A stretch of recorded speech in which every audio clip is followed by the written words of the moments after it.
Excuse me, brother, do you have a minute? Do I know you?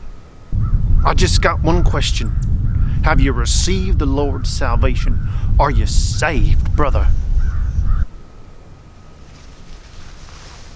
Am I saved? Am I drowning?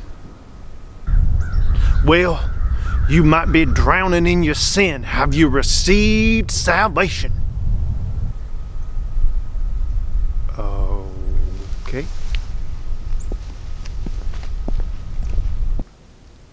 When Chris and I were first married, and not first married, we'd been married a couple years, but we bought our first house. We were moving into our house when our new neighbor came over and found out that we were youth pastors.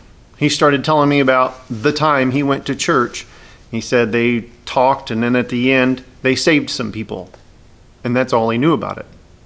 Well, that's a word that we use a lot, saved.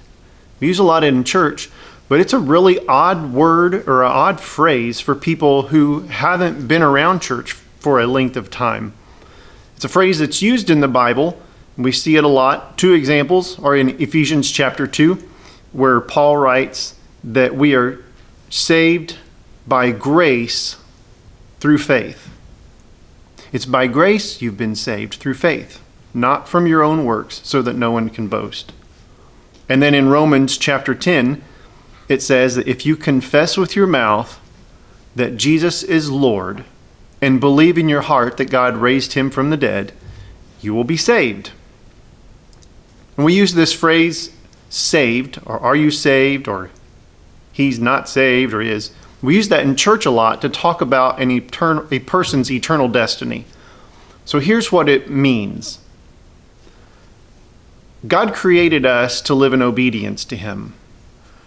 But we now, as humans, have this spiritual flaw called self-centered living. We are born with the desire to live for ourselves, and the Bible calls that sin. And if that spiritual flaw isn't corrected, when we stand before God on Judgment Day, we'll be found guilty of living in disobedience to God. We'll be found guilty of living in sin. But Jesus made it possible for us to be forgiven of our sin and that spiritual flaw to be corrected so that we can live in obedience to God.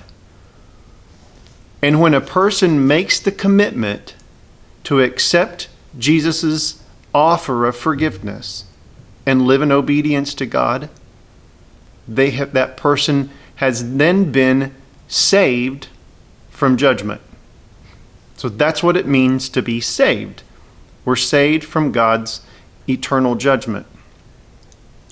So when you hear that word now in church conversations, now you know what it means. But I'd like you to keep in mind the fact that if you haven't been in church for a length of time, like if you haven't been around for quite a while, if you're talking to somebody and you use the word saved, it's good to go ahead and explain what you mean. Because although you know, are you saved? You know what you mean. Most people don't. They don't really understand. So, now you know what it means, and you can take the time to explain to other people what it means to be saved. Hope you have a good week, and I look forward to seeing you soon. Are you saved, brother?